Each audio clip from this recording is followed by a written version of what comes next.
यूहन्ना 6 उसकी 5 आयत से,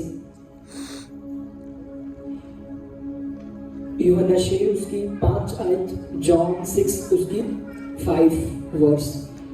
तो मैं इसको पढ़ता हूं, आप इसको नोट कर लेना, घर में जाके पढ़ना। जब यीशु ने आंखें उठाकर एक बड़ी भीड़ को अपने पास आते देखा तो फिलिप्पुस से कहा, हम इनके भोजन के लिए कहां से रोटी मोल लें? उसने ये बात उसे परखने के लिए कही थी, क्योंकि वह आप जानता था कि वह क्या करेगा। फिलिप्पुस ने उसको उत्तर दिया, 200 दिनार की रोटी भी इनके लिए पूरी ना होगी कि उनमें से हर एक को थोड़ी थोड़ी मिले। उसके चेलों में से शमौन पतरस के भाई इंद्रियास ने उससे कहा, यहाँ एक लड़का है जिसके पास जौ की 5 रोटी और 2 मछलियां हैं, परंतु इतने लोगों के लिए वे क्या है? यीशु ने कहा, लोगों को बिठा दो। उस जगह बहुत घास थी। तब लोग, जिनमें पुरुषों की संख्या गिनती लगभग 5000 थी, बैठ गए। तब यीशु ने रोटियां ली और धन्यवाद करके बैठने वालों को बांट दी, और वैसे ही मछलियों में से भी जिनकी वे चाहते थे बांट दी। जब वे खाकर तृप्त हो गए तो उसने अपने चेलों से कहा, बचे हुए टुकड़े बटोर लो कि कुछ भी फेंका ना जाए। अंत उन्होंने बटोरा और जौ की 5 रोटियों के टुकड़ों से जो खाने वाले से बच रहे थे 12 टोकरियां भर ली। सब जन बोले आमीन, हालेलुया। जो चर्च जाने वाले हैं आप लोग, आपने बहुत बार ये स्टोरी सुनी होगी, तो एक बार फिर से सुनते हैं। हालेलुया। ये उस समय की बात है जब यीशु मसीह लोगों को प्रचार कर रहे थे। तो प्रचार करते करते हो गए 3 दिन। जब 3 दिन हो गए, लगातार प्रभु यीशु मसीह प्रचार करते गए और शहर से थोड़ा बाहर थे। तो जब शहर से बाहर थे, लोग अपने घरों से रोटियां लेकर आए थे, खाना लेकर आए थे। पुराने समय में क्या होता था कि ऐसे नहीं होता था कि आज की रोटी बनी शाम को खराब हो जाए। वो दिन चलती थी, 10 दिन चलती थी, 15 दिन चलती थी। वो रोटी खराब कम होती थी, क्योंकि उसको इस तरीके से बनाया जाता था कम खराब हो। क्योंकि उस समय गाड़ियां नहीं थी, उस समय कुछ घरों में फ्रिज नहीं थी। तो जब वो लोग घरों से निकलते थे अपने सफर में, तो सफर में उनको 5-5, 10-10 दिन लग जाते थे। मान लो उन्होंने पूना से बॉम्बे जाना है, तो हो सकता है उनको 5 दिन लग जाए चलते चलते। तो वो अपनी भेड़ बकरियों को साथ में लेकर जाते थे। तो चलते चलते वो घर से रोटी पैक करके लेकर जाते थे। रोटी ऐसी बनाते थे कि वो खराब ना हो।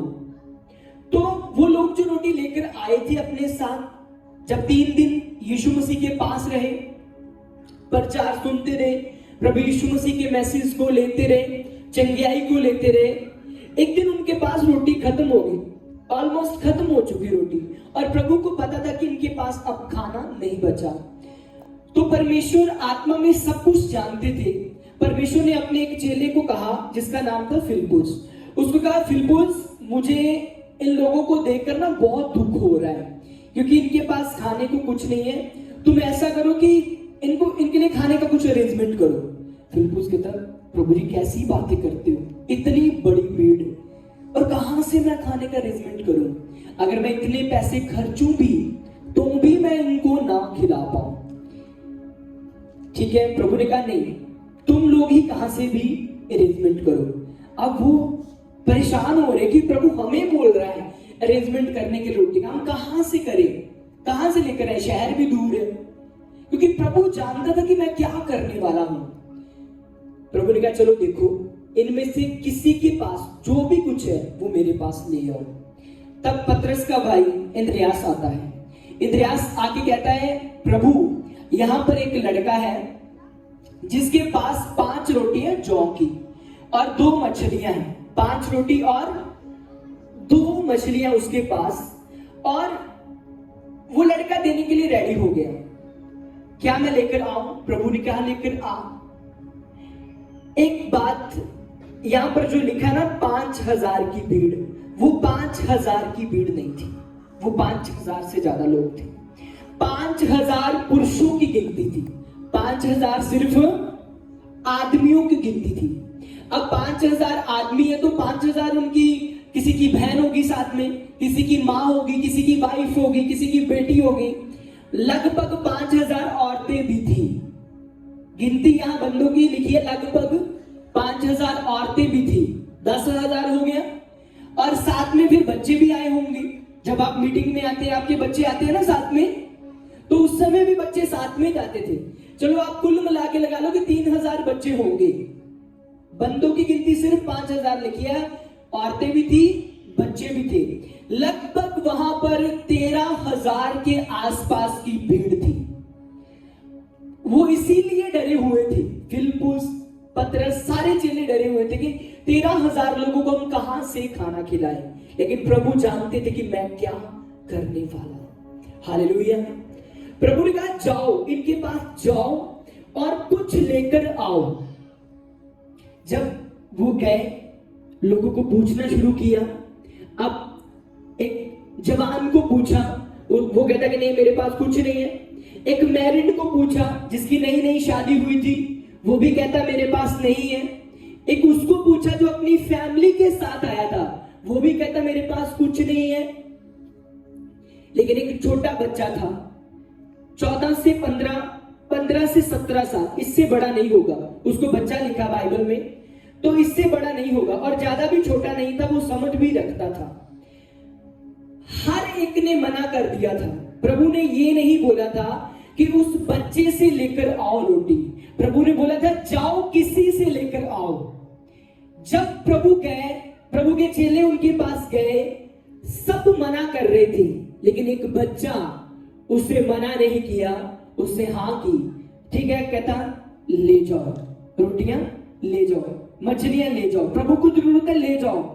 लेकिन जो जुवान थे, जो समझदार थे, जो बुद्धिमान थे, जो पढ़े लिखे थे, जो जॉब वाले थे, जो बिजनेस वाले थे, वो कहते ले, अगर ये 5 रोटियां प्रभु को दे देंगे तो 5 रोटियों से बनने वाला क्या ही बनने वाला है, 13,000 की भीड़ कैसे खा लेगी। चलो मान लो मैं अपना मन खोल ही देता हूं ना, मैंने अपना मन खोल दिया कि लो प्रभु रोटियां ले लो आप, बट अगर मैं दे भी देता हूं, ये 13,000 की भीड़ कैसे खाएगी। तो इससे अच्छा ये है कि साथ में वाइफ है, इसको देते, ये भी गुस्सा ना करेगी। हाँ, साथ में किसी की बहन है, किसी की माँ है, तो परिवार के साथ चुपके चुपके खाते हैं। किसी ने अपने दिल को नहीं खोला प्रभु के लिए, लेकिन वहां पर एक टीन एज लड़का था, वो कहता ले जाओ। हालेलुया। क्या बोला उसने? ले जाओ। जब प्रभु के पास वो रोटियां आई, प्रभु ने ऊपर को उठाई आकाश की ओर और परमेश्वर का धन्यवाद किया। जब धन्यवाद किया, बांटनी शुरू कर दी। वो बढ़ती गई, बढ़ती गई, बढ़ती गई, बढ़ती गई। हालेलुया। मछलियां भी ऐसे बांटनी शुरू कर दी, बढ़ती गई, बढ़ती गई, बढ़ती गई। और एक और चीज, यीशु मसीह ने बढ़ाने से पहले लाइन बना दी थी। बढ़ाने से पहले प्रभु ने बोला लाइन में बैठ जाओ। प्रभु को आपके जीवन में होने वाले चमत्कार का पहले पता होता है, क्या होने वाला है। अब वहां पर जो लाइन बनी हुई है, उनको नहीं पता कहां से रोटियां आने वाली है, कहां से आशीष आने वाली है, लेकिन खुदा उनके बीच में मौजूद था। उसको पहले ही पता था कि मैं क्या करने वाला हूं, उससे पहले से ही लाइन बना दी थी। हालेलुया। आपके जीवन में क्या होने वाला है प्रभु को पता है। प्रभु पहले आपको उस लाइन में लगा देगा जिसमें प्रभु आशीष बांटने वाला है। हालेलुया। आप रेडी होने चाहिए उस लाइन में लगने के लिए। ये नहीं है कि प्रभु बोले कि आओ भाई इस लाइन में लग जाओ, आप बोलोगे नहीं मैंने तो सिगरेट वाली लाइन में लगना है, मैंने तो शराब वाली लाइन में लगना है, मैंने तो व्यभिचार वाली लाइन में लगना है, मैंने तो बीवी को मारने वाली लाइन में लगना है। प्रभु ने कहा लाइन में लगकर बैठ जाओ। किसको खाना मिला? जो लाइन में बैठे हुए थे, जो बैठे हुए थे। भजन संहिता 91 में लिखा, जो परम प्रधान के शाही स्थान में बैठा रहे वो सर्वशक्तिमान की साया में ठिकाना पाएगा। जो बैठा रहे वो, जो इधर उधर जाएगा वो नहीं। जब आप अपनी क्रिश्चियन लाइफ में, जब आप मसीह लाइफ में, जब आप बैठे रहते हैं, जुड़े रहते हैं, आपको 6 महीने हो गए चर्च आते, आपको 1 साल हो गया चर्च आते, आपको 5 साल हो गए चर्च आते, जो आपको गवाही चाहिए होती है, जब आपको नहीं भी मिलती तो भी आप परम प्रधान के शाही स्थान में बैठे रहते हैं और ऊपर परमेश्वर का हाथ है, नीचे आप बैठे हैं आप उस लाइन में जिसमें प्रभु आशीष देने वाला है। एक दिन प्रभु जब लाइन में आ रहा है, सबको बांटता बांटता आशीष आपके पास भी आ जाएगा और आपको भी आशीष मिल जाएगी। हालेलुया। बस इतना करना है, लाइन छोड़ के दौड़ना नहीं है, अपनी मसीह लाइन को छोड़ना नहीं है, अपनी क्रिश्चियन लाइन को छोड़ना नहीं है, अपनी प्रभु में चलने वाली, पवित्रता में चलने वाली, परमेश्वर में सीधे चलने वाली लाइन को छोड़ना नहीं है, आपने वहां बैठे रहना है। जो परम प्रधान के शाही स्थान में बैठे रहेगा वो क्या पाएगा? खुदा की आशीष को। हालेलुया। ये खुदा का हाथ है मेरे सिर के ऊपर। ओके, यहां पर मैं बैठा हूं और प्रभु मुझे सुरक्षित भी रख रहा है। मैं गाड़ी में जा रहा हूं, मैं बाइक में जा रहा हूं, बसेस में जा रहा हूं, फ्लाइट में जा रहा हूं, प्रभु मुझे सुरक्षा दे रहा है और प्रभु मुझे आशीषित भी कर रहा है। लेकिन अगर मैं इस हाथ से हट जाऊंगा, हाथ वहां ही रहेगा, हम हट जाएंगे, हम लाइन छोड़ के जाएंगे। हालेलुया। लाइन कब बनाई प्रभु ने?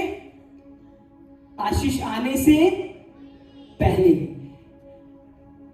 आपको पहले परमेश्वर अपनी हुजूरी में लेकर आएगा, फिर लाइन वाइज आपको आशीषित करता जाएगा। Hallelujah, hallelujah. उसके बाद क्या हुआ? सबने मना कर दिया तो प्रभु ने बोला ठीक है लेकर आओ। प्रभु ने धन्यवाद किया, वो बढ़ती गई, सबको बांटते गए। उसके बाद वहां पर बहुत सारा खाना बच गया, लगभग उन्होंने बटोरा और जौ की रोटियों के टुकड़ों को जो खाने वालों से बच रहे थे 12 टोकरियां भरी। हालेलुया। 5 रोटियों से कितनी टोकरियां भरी? 12 टोकरियां। अब वो 12 टोकरियां, सबने खाना खा लिया पेट भर के। अब मुझे क्वेश्चन का आंसर दो आप लोग, वो 12 टोकरियां का क्या हुआ? 12 टोकरियां कहां गई? क्या प्रभु ले गए अपने पास? नहीं, वो 12 टोकरियां उस लड़के के पास गई जिसने अपने मन को खोला था, जिसने अपने दिल को खोला था। और एक चीज मैंने आपको ये टॉपिक शुरू करने से पहले बताया था कि उस समय की रोटियां ये नहीं थी कि सुबह सुबह बनाई और शाम को बोली ये तो खराब हो गई मम्मी, मैं नहीं खाऊंगा। हाँ, उस समय की रोटियां महीना चलती थी, 15-15, 20-20 दिन चलती थी, क्योंकि उनको इस सिस्टम, इस तरीके से बनाया जाता था। और उस समय इस चीज का बिजनेस होता था। आज भी होता है खाने का बिजनेस। वो लड़के ने बिजनेस किया था। हालेलुया। वो 12 टोकरियां बड़ा, जो इतना बड़ा खाना था, इतनी बड़ा तादाद में खाना था, उसने खाया थोड़ी होगा, उसने उस रोटियों का बिजनेस किया था। वो 12 टोकरियां लेकर गया, वो मार्केट में गया, उसको बेचा और उसका फिर उसने पैसा कमाया था। हालेलुया। जब आप प्रभु के लिए अपने मन को खोलते हो, प्रभु की सेवा के लिए, सीधी सी बात बोलूंगा, तब बच्चे बन जाना। जब बोने का समय आए, जब काटने का समय आएगा, आप अपने रिश्तेदारों के सामने समझदार बन जाओगे, सियाने बन जाओगे। समझे मेरी बात? मैंने बोला जब बोने का समय आए तब बच्चे बन जाना। बहुत सारे लोग तेज चालाक होते, नहीं चर्च में क्या देना, हाँ चर्च में क्या बोना, प्रभु के कामों के लिए क्या बोना है, इसी का हम कुछ और सामान ले आते घर में, कुछ सेविंग कर लेते हैं, ये बना लेंगे वो बना लेंगे। समझदार, इसको क्या बोलते लोग? समझदार लोग। लेकिन जो होते ना भोले लोग, जो बच्चों की तरह रहते हैं, वो कहते कि नहीं, प्रभु के काम के लिए बोना है तो जितना बोना है। जब वो निकालते हैं तब परमेश्वर उनको समझदार बना देता है। अब वो कैसे, वो भी समझाता हूं आपको। जिसके पास पैसा नहीं होता, वो कितना भी इंटेलिजेंट हो, कितना भी समझदार हो, कितना भी पढ़ा लिखा हो, उसके सारे रिश्तेदार, उसके फ्रेंड्स, उसके लोग उसको मूर्ख कहते हैं, क्योंकि उसकी कोई सुनता ही नहीं है। सुनता उसकी है जिसके हाथ में, जिसकी जेब में पैसा होता है। और पैसा शैतान की ओर से नहीं, पैसा खुदा की ओर से है। पैसा होना, फाइनेंशियल आशीषित होना बहुत जरूरी है। और जिसके पास पैसा होता है, उसके रिश्तेदार फिर उसको समझदार समझते हैं। और जिसके पास पैसा नहीं है, वो कितना भी समझदार हो, उसके रिश्तेदार उसको मूर्ख ही गिनेंगे। जो बच्चे की मानंद प्रभु की हुजूरी में बोलता है, बिन सोचे समझे, जब काटने का समय आता है, परमेश्वर उसको फिर समझदार बनाता है दुनिया के सामने। दुनिया फिर उसके पीछे पीछे चलती है। हालेलुया। लेकिन जो प्रभु की हुजूरी में बोने में अपनी सियानत दिखाते हैं, जैसे उस समय हुआ जब प्रभु ने मांगा, उनको आशीष नहीं मिली। जिसने बच्चा था, जिसने अपनी छोटी उम्र में बो दिया, प्रभु ने उसको आशीषित किया। हालेलुया। जब परमेश्वर आपको आशीषित करेगा, हर एक को एक मौका देगा परमेश्वर। कभी भी आप बिन बोए फाइनेंशियल आशीष को नहीं पा सकते। प्रभु ने क्या बोला? मुझे कुछ दो। प्रभु ने ऐसे ही रोटियां क्यों नहीं बना दी? लेकिन ऐसे ही रोटियां क्यों नहीं बना दी? क्योंकि परमेश्वर का तरीका है काम करने का। परमेश्वर कभी भी खाली हाथ के ऊपर आशीष नहीं देता। आप खाली हाथ परमेश्वर के पास लेकर आओ कि परमेश्वर मुझे फाइनेंशियल आशीष दे, प्रभु बोलेगा कुछ लेकर आ। अब प्रभु को आपका पैसा चाहिए? नहीं चाहिए, क्योंकि प्रभु के पास सब कुछ है। स्वर्ग परमेश्वर का सोने का है, छड़ के उसकी सोने की है। जो आप देखते हो, सूरज, तारे, चंद्रमा, सब कुछ परमेश्वर का है। प्रभु को आपका पैसा नहीं चाहिए, लेकिन प्रभु को आपको आशीषित करने के लिए कुछ ऐसी चीज चाहिए कि जिसके ऊपर प्रभु आपको आशीष कर सके। आपके पास, आप प्रभु के पास आते, प्रभु मुझे आशीषित कर, प्रभु मुझे आशीषित कर। प्रभु बोलेगा कुछ लेकर आ, तुझे मैं आशीषित करता हूं। ये जो बातें मैं आपको बता रहा हूं, ये 100% बिब्लिकली है। हालेलुया। 100%। आप जब तक बोएंगे नहीं, आप तब तक काटेंगे नहीं। मैं सेवक हूं, मैं पास्टर हूं, मेरी चर्च है, मैं भी बोता हूं, मैं डबल बोता हूं। मैं डबल बोता हूं। सेवक है कोई, अगर उसको अपनी मिनिस्ट्री में बढ़ना है, फाइनेंशियल आशीषित होना है, तो उसको भी बोना पड़ेगा। अगर एक पास्टर बोले कि नहीं, पास्टर्स का काम तो नहीं है बोने का काम तो लोगों का ही है, वो पास्टर कभी भी फाइनेंशियल आशीषित नहीं हो सकता अगर वो 20 वंश नहीं निकालता, अगर वो 20% नहीं निकालता। तो कलीसिया 10%, पास्टर कितने परसेंट? 20%। हालेलुया। और मैं वो बोल रहा हूं जो मैं खुद करता हूं।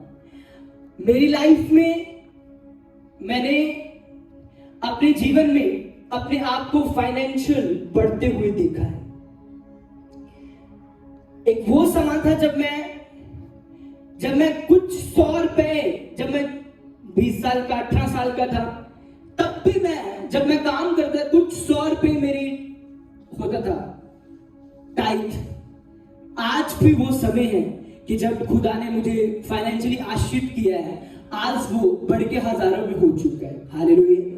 क्योंकि टाइट गुप्त में है, मैं आपको बताऊंगा नहीं, बट फाइनेंशियल आशीष के लिए आपको बोना पड़ेगा प्रभु के कामों के लिए। हालेलुया। जब तक आप नहीं बोते, आपके फाइनेंशियल रास्ते नहीं खुलेंगे। आप कितने भी प्रेयर करने वाले हो, आप प्रेयर वॉरियर हो, आप दिन में 24 घंटे भी क्यों ना प्रार्थना करते हो, रात दिन, लेकिन अगर आप बोने वाले नहीं हो, आप फाइनेंशियली आशीषित नहीं हो सकते। ये बाइबल का का ये लॉ है, ये कानून है, जब तक आप बोते नहीं तब तक आप काटेंगे नहीं। एक किसान अपने खेत में जब जाता है तो वो क्या बोता है? बीज बोता है ना, फिर वो गेहूं काटता है, फिर वो चावल काटता है। अगर वो किसान एक दिन जाए और खेत के पास खड़ा होके ऊपर को हाथ करके प्रार्थना करनी शुरू कर दे कि प्रभु यहां पर फसल हो जाए, क्या फसल होगी? नहीं होगी। अगर वो फसल को बोएगा फिर उसके बाद प्रेयर करेगा कि परमेश्वर ये फसल 10 गुना नहीं, ये 20 गुना हो, तो वो होगी। हालेलुया। बोने के बाद प्रेयर करो, आपकी प्रेयर 100% फाइनेंशियल आशीष को लेकर आएगी। अगर बिन बोए प्रेयर करी जा रही हो फाइनेंस के लिए, तो भाई आपकी प्रेयर सूखी हुई है, फाइनेंशियल आशीष नहीं मिलेगी। दाल रोटी चल रही है, चलती जाएगी, लेकिन फाइनेंशियल बरकत, फाइनेंस में एक खुल के सांस आना, वो नहीं ले पाओगे। हालेलुया। अगर फाइनेंशियल आशीषित होना है तो परमेश्वर के कामों में बोना शुरू करो, अपना टाइम दशमांश निकालना शुरू करो। हालेलुया। आपको गरीबी से बाहर आना है तो आपको प्रभु के राज्य में बोना पड़ेगा। गरीब बोले मैं कहां से बोऊं? आप जितना भी कमाते हो उसमें से वफादार हो जाओ। आज आप कुछ भी कमा रहे हैं, लेकिन आपका आने वाला फ्यूचर बहुत ब्राइट होगा। हालेलुया। एक पास्टर जो सेवकाई करता था, वो उसकी छोटी सी चर्च थी, 4-5 लोग आते थे। तब वो अनमैरिड था, उसके बाद शादी हो गई, कुछ समय बाद थोड़े से लोग बढ़े, मैरिज होगी, मैरिज के बाद बच्चे हो गए, समय बीतता गया, फिर बच्चे बड़े हो गए, बच्चा 25 साल के आसपास हो गया, बेटे की भी मैरिज हो गई। जब बेटे की मैरिज हो गई तो उस समय उन्होंने एक खेत खरीद लिया था, कैसे भी करके पैसे इकट्ठे करके खेत खरीद लिया था। अब सारी जिंदगी उन्होंने सेवा में लगा दी। उन्होंने अपने बच्चे को सिखाया कि बेटा गरीबी हो, तंगी हो, घर में खाना मिले ना मिले, लेकिन दशवंश निकालना मत भूलना, बोना मत भूलना बेटा। और वो बच्चा ऐसे ही चलता रहा, वो भी पास्टर बन गया, वो बेटा भी। तो जो उनकी जमीन थी, एक दिन एक टीम उनके घर आई, वो उनको आके कहते कि आपकी जमीन हमने खरीदनी है। उस पास्टर ने बोला क्या हुआ, मेरी जमीन क्यों खरीदनी है? फिर उन्होंने बताया कि आपकी जमीन हमने इसलिए खरीदनी है क्योंकि आपकी जमीन के नीचे ऑयल निकला है, पेट्रोल निकला है। हालेलुया। और ये रियल स्टोरी है। उन्होंने जब जमीन बेची, पता नहीं कितने डॉलर में बेची, और वो एकदम से बहुत ज्यादा आशीषित हो गए, बहुत अमीर हो गए। और आज उनका बेटा पास्टर है और बहुत ही रिच है, बहुत अमीर है। चर्च छोटी है, चर्च नहीं बड़ी, ज्यादा लोग नहीं है चर्च में, कुछ 50-60 लोग होंगे, लेकिन वो इतने ज्यादा अमीर है कि बहुत चर्चेस को भी वो चैरिटी करते हैं, दान देते हैं, इतने ज्यादा आशीषित हो चुके हैं। और वो जो उनका बेटा है आज भी जीवित है, आज भी प्रभु की सेवा कर रहा है। हालेलुया। जब प्रभु करने पर आता है तब उससे आपको बता के नहीं करना, एकदम से परमेश्वर समय को पलट देंगे। जब प्रभु करेगा, आप लगे रहेंगे परमेश्वर की सेवा में, प्रभु के कार्यों को करने में लगे रहेंगे। एक दिन ऐसा आएगा, परमेश्वर ऐसी पलटी मारेगा आपके जीवन में, एक दिन एकदम से आपका फाइनेंस बदल जाएगा। एकदम से आपको कॉल आएगी, आपके बेटे को गवर्नमेंट जॉब लग गई, अच्छा ये बिजनेस, ये जो हमने किया था इसमें इतना प्रॉफिट हो गया। कहीं से भी परमेश्वर करे, लेकिन जो परमेश्वर के कार्य हैं वो अद्भुत कार्य हैं। आप क्रिश्चियन हो और आप मिरेकल के ऊपर, चमत्कार के ऊपर भरोसा नहीं रखते तो आप अधूरे क्रिश्चियन हो। आप क्रिश्चियन हो तो आपको चमत्कार के ऊपर भरोसा रखना पड़ेगा, क्योंकि हमारा परमेश्वर वो करता था, आज भी करता है। हालेलुया। आप अपनी समझ से चलते हो, अच्छा ये मेरी जॉब है, ये 15,000 आ रहा है, इतना रेंट जाना है, इतना बच्चों की फीस जानी है, इतने का राशन आ रहा है। आप अपनी समझ से चल रहे हो, इसमें से एक ऐड कर दो काम, दुश्मन से निकालना करो। लेकिन एक समय ऐसे आएगा, परमेश्वर ऐसी पलटी मारेगा आपके जीवन में कि आपका बेटा, आपकी बेटी, कोई भी परमेश्वर उसको आशीषित कर देगा। जब आपको आशीषित कर देगा, आपको प्रभु जब फाइनेंशियली आशीषित करेगा, आपको खुद भी समझ नहीं आएगी ये क्या हो चुका। और लोगों के जीवनों में ऐसा हुआ है।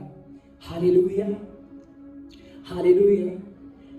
और ये सच्चाई है, जब तक आप बोलते नहीं हैं तब तक आप काटते नहीं हैं। प्रेरितों के काम 4 अध्याय उसकी 32 आयत से 37 आयत में लिखा, मैं अभी पढ़ दूंगा, आप इसको नोट कर लो, जल्दी जल्दी हम इसको कर लेंगे, उसके बाद आप अपने घर में जाकर पूरी डिटेल से पढ़ लेना। इसमें लिखा, उनमें कोई भी दरिद्र ना था, उनमें कोई भी गरीब ना था, किनमें जो लोग प्रथम चेले बोने वाले थे, उन्होंने क्या किया था, अपने घर बेच के प्रेरितों के पांव पर पैसे को रख दिया था। अब पांव पर ही क्यों रखा? क्योंकि वो ऐसे घमंड के साथ नहीं आए थे कि लो जी पास्टर जी, आज मैं ना अपना घर बेच के आया हूं, तो अकड़ के साथ लो पास्टर जी ये पैसे लो, ऐसे नहीं, नम्रता के साथ, दीनता के साथ। बाइबल में लिखा, उन्होंने अपने घर बेचे और नम्र होकर, दीन होकर प्रेरितों के पांव पर रख दिए पैसे। और क्या लिखा आगे लाइन में, कहते उनमें से कोई भी गरीब नहीं था। जिन्होंने घर बेचे थे, प्रभु ने उनको डबल घरों से ब्लेस किया था, वो आशीषित हुए थे। हालेलुया।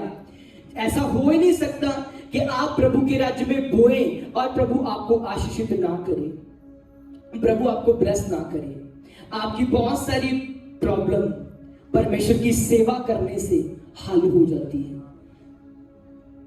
आप आज घटी में जी रहे थे, आप बोना शुरू कर दो परमेश्वर के राज्य में, 6 महीने के बाद देखना जॉब बेशक वो ही रहेगी, लेकिन उसी पैसे के ऊपर बरकत होगी, उसी पैसे के ऊपर आशीषित होगी। हालेलुया। बहुत सारे लोगों का पैसा बीमारियों में चला जाता है, क्योंकि जब हम बोलते नहीं है, वो कहीं ना कहीं जाता है, कहीं ना कहीं उसने पैसे लिए जाना है जब बोलते नहीं है। और जो लोग बोलते हैं उसके बाद अपनी लाइफ में देखते हैं चेंजेस, और खुदा जब उनको बढ़ाता है, फिर रिश्तेदार भी उनके कहते हैं कि वाह, परमेश्वर ने इनको ऊंचा किया है, ब्लेस किया। हालेलुया।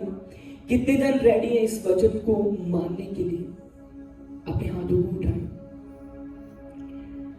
एक बात याद रखना, आप तब तक आशीषित नहीं होंगे जब तक आप अपने मन को परमेश्वर के लिए खोलेंगे नहीं। और परमेश्वर आपको आशीषित करेगा, वो सिर्फ आपके हाथों को देख रहा है कि मैं किस पर आशीष दूं। खाली हाथों पर, और खाली हाथों पर परमेश्वर आशीष नहीं देते। सब चीजों के लिए अलग अलग फार्मूले हैं बाइबल में। आपको चंगा होना है तो प्रेयर करो, आपको फाइनेंशियल आशीषित होना है तो परमेश्वर के राज्य में अपने फाइनेंस में से दो, आपको हीलिंग करनी है, डिलीवरेंस करनी है तो प्रेयर को और बढ़ा दो, आपको प्रोफेटिक में जाना है, आपको प्रोफेसियां करनी है तो ये प्रोफेट्स की बुक्स पढ़ो, बाइबल ज्यादा पढ़ो, प्रभु यीशु मसीह की संगति में रहो, आप हीलिंग डिलीवरेंस करना शुरू कर दोगे। हर चीज का हल है बाइबल में। हालेलुया। तो आज का वचन मैंने आपको आशीष के ऊपर दिया था।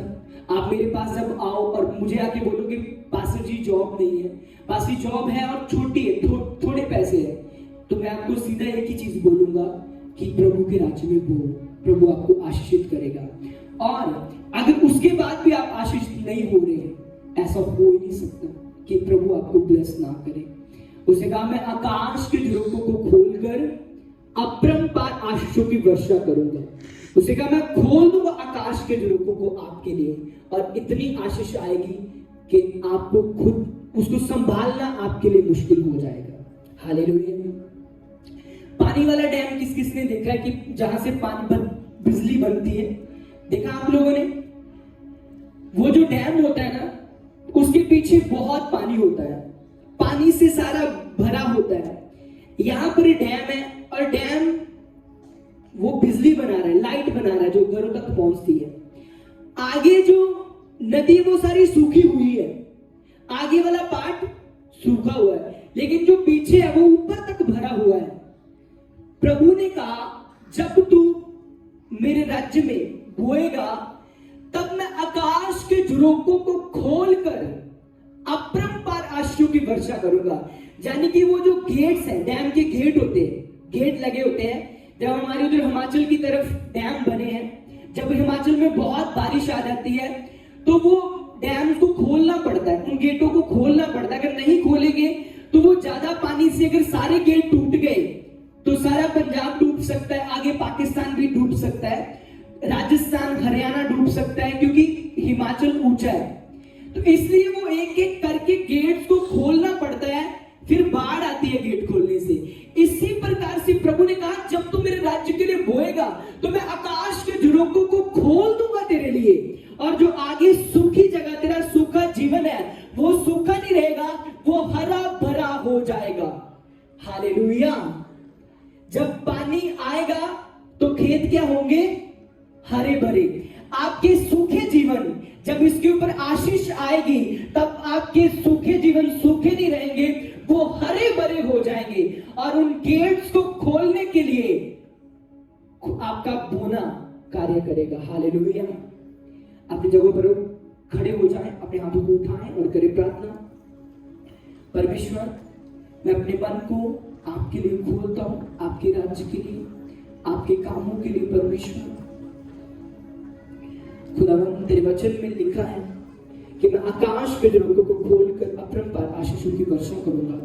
प्रभु, बड़ी आशीष मेरे जीवन के ऊपर आए।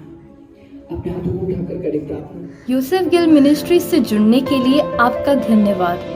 परमेश्वर के वचनों और पवित्र आत्मा द्वारा परमेश्वर के गहरे भेदों को परमेश्वर के दास के द्वारा सुनने के लिए और ऐसी ही नई वीडियोस को देखने के लिए हमारे YouTube चैनल को सब्सक्राइब करें और बेल आइकन को प्रेस करें, ताकि नई वीडियोस की नोटिफिकेशन आप तक सबसे पहले पहुंच सके। जुड़े रहे परमेश्वर की हुजूरी के साथ। God bless you all.